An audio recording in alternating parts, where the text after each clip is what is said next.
This is how we have our X32 set up.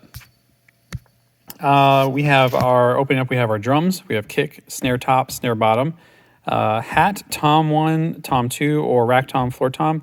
Our overheads, which are stereo linked, and we have our click and cues. We think of those as percussion because they help the band keep time.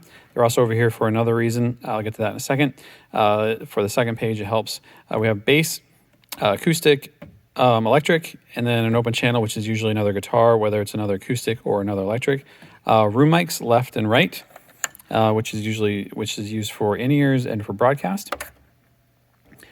Tracks left and right. In Ableton, we usually stereo pair all of our synths and organs, and sometimes some keys sounds, and we send them down a stereo pair here. And then we have effects, which is also our Ableton tracks, which can be that dulcimer sound or the shaker or those random sounds that sometimes work really well for a mix, and sometimes they don't. So it just allows us to ride them in or ride them out depending on the song. And we have our Nord. Our band leader plays the Nord. We mute the piano sound in Ableton. So piano does not go into our tracks left and right because our band leader is playing the piano parts. But as far as organ sounds and synths, they stay in the tracks from Ableton. Anyways, jump over to our vocal channels. Channels 23 through 28 are all vocals. All wireless mics except for 30, which is our band director mic, and that's wired in. Host input, and then our teaching pastors channel.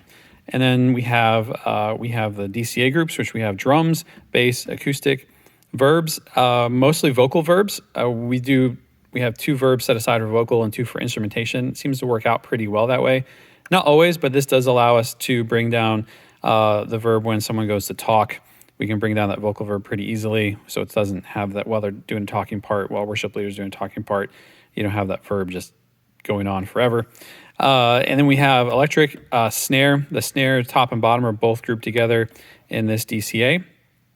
I like it this way. It allows you to bring your snare up or down depending on the song, because some songs you want a really punchy snare, and sometimes you just want to pull back a little bit. And then we have all vocals in a DCA group, and you have all instrumentation in a DCA group as well. This allows us to stay on this page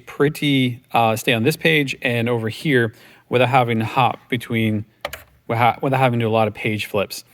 And we also have our playback or pre-service music coming from this encoder. We have that assigned to turn house music up or down. Pre-service music, we call it CG1. And then here is our tap delay. Again, that just allows us to stay on this page and this page without having to do a lot of fader flips between the first bank of inputs and the second bank of inputs. And we don't have to go even to the aux inputs very often unless there's something kind of strange going on. I know that we have a weird fader thing going on, and they tend to drift. If you unlink them, that can help sometimes prevent it from drifting. That's another thing altogether. Hope this helps if you're trying to figure out a best way to configure your console. I'm not saying this is the best way. It seems to work really well for us and keep things simple and easy to navigate as you're mixing. Thanks for your time.